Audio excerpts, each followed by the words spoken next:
Friends, कैसे हैं आप सब। तो देखिए, प्रीवियस वीडियो में हमने डिस्कस किया था कुछ basic formation of the constitution कि कॉन्स्टिट्यूशन की डिफाइन क्या है, कॉन्स्टिट्यूशन कैसे डेवलप हुआ। तो आज हम करेंगे कि हमें कॉन्स्टिट्यूशन की ज़रूरत ही क्यों पड़ी, क्यों हमें कॉन्स्टिट्यूशन के अकॉर्डिंग वर्क करना है, क्यों जो गवर्नमेंट सिलेक्ट है वो भी कॉन्स्टिट्यूशन के अकॉर्डिंग है। तो हम डिस्कस करेंगे कि क्यों ज़रूरत है हमें कॉन्स्टिट्यूशन की। तो चलिए स्टार्ट करते हैं। हमारा फर्स्ट पॉइंट है, देखिए, constitution allow coordination and assurance. क्या है कि जो कॉन्स्टिट्यूशन है ये हमें क्या प्रोवाइड करवाता है, कोऑर्डिनेशन प्रोवाइड करवाता है और एश्योरेंस प्रोवाइड करवाता है। तो इसे एक एग्जांपल के थ्रू समझते हैं कि मीन क्या है इसका। तो देखिए, आप सभी को पता है कि जो इंडिया है बहुत ही एक डाइवर्स कंट्री है, ठीक है। बहुत से धर्मों के लोग यहाँ रहते हैं, ठीक है। अब अलग अलग धर्म के हैं, चाहे वो सेम कास्ट के हैं, ठीक है। उनमें क्या है, ओपिनियंस, सभी के आइडियाज़ तो अलग ही होंगे ना। ज़रूरी थोड़ी ना है कि हम सभी के आइडियाज़ मैच करें, हम सभी का ओपिनियन मैच करें, ठीक है। अब क्या है, इतनी बड़ी कंट्री, इतने डाइवर्स टाइप के लोग यहाँ रहते हैं, तो उनके डाइवर्स यानी कि अलग अलग टाइप के ओपिनियन जो हैं, जो उनके अलग टाइप की जो सोच है, थिंकिंग है, ठीक है, उसकी वजह से अगर कोई मान लीजिए अपोजिट ओपिनियन वाले टू पर्सन्स को आमने सामने बिठा दिया जाए डिबेट करने के लिए, तो उनमें किस टाइप की सिचुएशन बन जाएगी, कन्फ्लिक्ट अराइज हो जाएगा। अगर सुनिए कि अगर मैं एक बात पे सहमत नहीं हूँ और आप किसी और बात पे सहमत है, तो क्या हम दोनों के विचार मिलेंगे, क्या हमारी थिंकिंग मैच होगी? नहीं, हम किसी ना किसी सिचुएशन पे जाकर कन्फ्लिक्ट, लड़ाई बहस के टाइप में बदल जाएगी हमारी कन्वर्जेशन जो है, ठीक है। इसी बहस, इसी कन्फ्लिक्ट को रोकने के लिए कॉन्स्टिट्यूशन हमें प्रोवाइड करवाता है कुछ बेसिक रूल्स, जिसके अकॉर्डिंग सभी पीपल, सभी डाइवर्स कल्चर के जो लोग यहाँ रहते हैं, उनमें एक कोऑर्डिनेशन की फीलिंग बनी रहे, वो एक कोऑर्डिनेशन बनाकर ही इस सोसाइटी में इकट्ठे रह सकते हैं। अगर सभी अपनी अलग अलग सोच के अकॉर्डिंग मूव करते हैं, वर्क करते हैं और दूसरों को भी चाहते हैं कि वो इसी सोच को फॉलो करें, तो कोई भी सोसाइटी, कोई भी ऑर्गेनाइजेशन, कोई भी नेशन वर्क नहीं कर सकता। तो कोऑर्डिनेशन प्रोवाइड करवाता है जो है वो कॉन्स्टिट्यूशन प्रोवाइड करवाता है, कि क्योंकि कॉन्स्टिट्यूशन हमें कुछ बेसिक रूल्स के बारे में बताता है, कुछ बेसिक लॉज के बारे में बताता है जो हमें फॉलो करने पड़ते हैं, ठीक है। अब आप सोचिएगा कि अगर कॉन्स्टिट्यूशन हमें कोई लॉज प्रोवाइड करवाता है, ठीक है, लेकिन हम लोग उस लॉज को फॉलो ही नहीं करते हैं, तो कॉन्स्टिट्यूशन के क्या पता चलेगा? कॉन्स्टिट्यूशन कोई पर्सन थोड़ी ना है, वो तो एक बुक है, ठीक है। आपका सोचना बिल्कुल सही है, कॉन्स्टिट्यूशन एक बुक है, बट वो बुक बहुत पावरफुल है। उस बुक के अकॉर्डिंग जो भी लॉज उस बुक में मेंशन है, वो हमें फोर्सफुली एक्सेप्ट करने पड़ेंगे अगर हम अच्छे से उसे फॉलो नहीं कर रहे। अगर हम कोई लॉ ब्रेक करते हैं, तो हमें क्या दिया जाएगी? पनिशमेंट दी जाएगी लॉ को ब्रेक करने के लिए। समझ आया students? First point I think आपको क्लियर हो गया होगा। तो अब मूव करते हैं हमारे सेकंड पॉइंट पे, जिसका नेम है specification of decision making powers. यानी कि कॉन्स्टिट्यूशन ने क्या कर दिया है, पावर्स को स्पेसिफाई कर दिया है। ये बता दिया है कि इस पर्सन को मैं इतनी पावर दूंगा और सेकंड पर्सन के पास इतनी पावर होगी, ठीक है। फॉर एग्जांपल हमारी गवर्नमेंट है, ठीक है, सेंटर गवर्नमेंट के पास फिर भी पावर का जो डिवीज़न है वो ज़्यादा होता है, स्टेट के पास पावर्स जो है वो कम होती हैं। समझ आया? ठीक है। तो क्या है कि कॉन्स्टिट्यूशन ने क्या किया है कि पावर्स को डिस्ट्रीब्यूट कर दिया है, पावर्स को बांट दिया है, पावर्स को स्पेसिफाई कर दिया है कि किस पर्सन के पास कितनी पावर होगी, कितनी वो पावर को यूज़ कर सकता है, ठीक है। तो कॉन्स्टिट्यूशन कुछ प्रिंसिपल्स प्रोवाइड करवाता है, जिससे क्या है, एक कंट्री जो है उसके अकॉर्डिंग मूव करती है।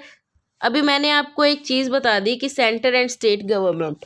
अब देखिए, जो हमारी कंट्री है उसमें एक प्रोसेस फॉलो किया जाता है, फेडरल सिस्टम, ठीक है। हमारी जो कंट्री है उसकी जो गवर्नमेंट है वो फेडरल गवर्नमेंट है। अब ये स्टेटमेंट आप बहुत जगह पढ़ते होंगे, बट इसके बारे में मैं आपको थोड़ा एक्सप्लेन कर देती हूँ कि एक्चुअल में फेडरल गवर्नमेंट होती क्या है।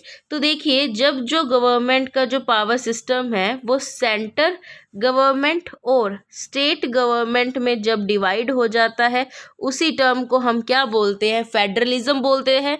कि ये जो दोनों गवर्नमेंट है ये आपस में मेलझोल करके क्या कर सके, कंट्री को गवर्न कर सके। हालांकि ज़्यादा पावर सेंटर के पास ही होती है, बट स्टेट भी उन पावर्स को शेयर करता है। क्लियर हुआ स्टूडेंट्स? इसलिए India is a federal government, because India की जो गवर्नमेंट है वो 2 टाइप्स की गवर्नमेंट है, सेंटर एंड स्टेट। और भी इसमें काफ़ी पॉइंट्स वगैरह हैं, उसके बारे में भी हम डिस्कस करेंगे। तो सेकंड पॉइंट भी आपको क्लियर हो गया होगा, स्पेसिफिकेशन ऑफ डिसीजन मेकिंग। अब चलते हैं थर्ड पॉइंट की तरफ।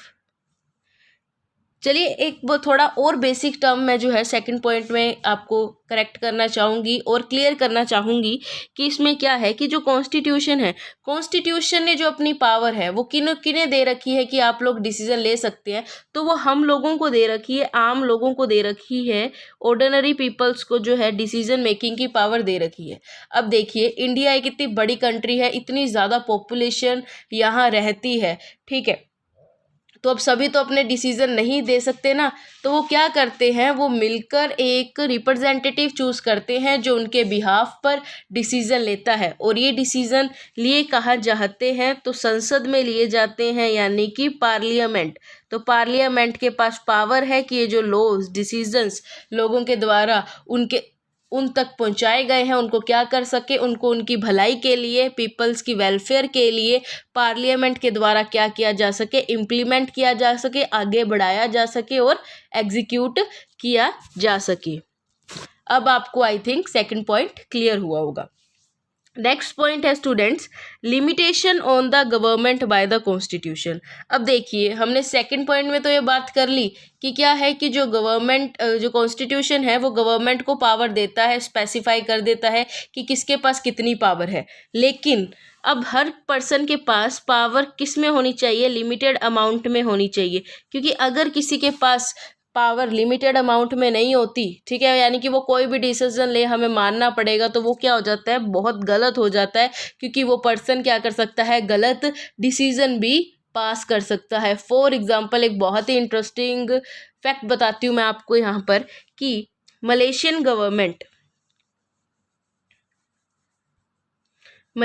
की गवर्नमेंट ने एक डिसीजन पास आउट किया हुआ है कि वहाँ पर मलेशिया में कोई भी पर्सन येलो क्लोथ्स नहीं पहन सकता। मैं वापस इसे बताती हूँ कि मलेशियन गवर्नमेंट ने बैन किया हुआ है कि येलो क्लोथ्स नहीं पहने जाएंगे। अब क्यों बैन किया हुआ है, ये लॉजिक तो उन्होंने ज़्यादा क्लियर नहीं किया है, बट एक बार जो लोग थे वो उनके प्रेसिडेंट यानी कि मलेशिया के जो लोग हैं वो मलेशियन जो प्रेसिडेंट है वह उनसे क्या थे, संतुष्ट नहीं थे, सेटिस्फाई नहीं थे। तो उनके डिसीजन को लेके लोगों ने क्या किया था, स्ट्राइक की थी, मूवमेंट्स की थी। और उस स्ट्राइक्स में हर पर्सन ने क्या किए थे, येलो शर्ट्स को पहनकर रिप्रेजेंट किया था कि हम प्रेसिडेंट के खिलाफ हैं। इसलिए प्रेसिडेंट और वहाँ की गवर्नमेंट ने अपना ही कोई लॉजिक यूज़ किया और वहाँ पर जो येलो क्लोथ्स है उन्हीं को क्या कर दिया, बैन कर दिया। तो ये क्या है, बिल्कुल गलत है, बिकॉज फंडामेंटल जो राइट है, हम सबके पास हमारे फंडामेंटल राइट जो हमें कॉन्स्टिट्यूशन प्रोवाइड करवाता है, तो वो क्लियर करते हैं, वो कॉन्स्टिट्यूशन स्पेसिफाई करता है कि हम हमारी व्हील के अकॉर्डिंग, हमारी इच्छा के अकॉर्डिंग कुछ भी कर सकते हैं, बट एक प्रॉपर मैनर में। ठीक है स्टूडेंट्स, इसलिए क्या है, जो गवर्नमेंट के पास पावर्स हैं वो भी किस में होनी चाहिए, लिमिटेड अमाउंट में होनी चाहिए। और अगर कोई गवर्नमेंट है कि अपनी पावर का एक्सेस यूज़ करती है, तो उसके सिटीजन्स के पास क्या होना चाहिए, प्रॉपर राइट होना चाहिए कि वो क्या कर सके, गवर्नमेंट के अगेंस्ट जा सके और उनके डिसीजन में चेंज कर सके। मूव करते हैं स्टूडेंट्स हमारे why do we need constitution के लास्ट पॉइंट पे। तो लास्ट जो पॉइंट है हमारे पास वो बताता है aspiration and goals of a society. तो इससे भी मैं आपको एक सिंपल सा एग्जांपल देती हूँ कि जैसे हम आम भाषा में बोलते हैं कि जैसी प्रजा होगी वैसा ही उसका किंग होगा, वैसा ही उसका रूलर यानी कि राजा होगा। तो क्या है कि कॉन्स्टिट्यूशन में सब मेंशन है कि जो हमारी सोसाइटी है उसके क्या गोल्स हैं, वो क्या चाहती है, वो क्या बेटरमेंट चाहती है अपनी सोसाइटी में अपनी इच्छाओं को पूरा करने के लिए, ठीक है। और ये इच्छा किसके द्वारा पूरी की जाती है? वहाँ की गवर्नमेंट, उस सोसाइटी की, उस नेशन को चलाने वाली गवर्नमेंट के द्वारा कॉन्स्टिट्यूशन के अकॉर्डिंग लोगों की इच्छा का सम्मान किया जाता है, उसको पालन किया जाता है। अब इसको भी हम इंटरेस्टिंग से एग्जाम्पल से समझते हैं। एग्जाम्पल क्या है स्टूडेंट्स, की जैसे इंडिया था, इंडिया में क्या है कि पहले, अभी की बात नहीं कर रही, पहले की बात कर रही हूँ, कि तब क्या था कि कास्ट डिस्क्रिमिनेशन बहुत ज़्यादा था। लोगों में भेदभाव बहुत किया जाता था, यानी कि छुआछूत वाली प्रैक्टिस, अनटचेबिलिटी वाली प्रैक्टिस की जाती थी। जो अपर कास्ट के लोग थे वो लोअर कास्ट को बहुत ही ज़्यादा घृणास्पद तरीके से देखते थे, मतलब उनसे ज़्यादा बातचीत तो बिल्कुल ही नहीं, मीन्स उनको छूना भी पसंद नहीं करना।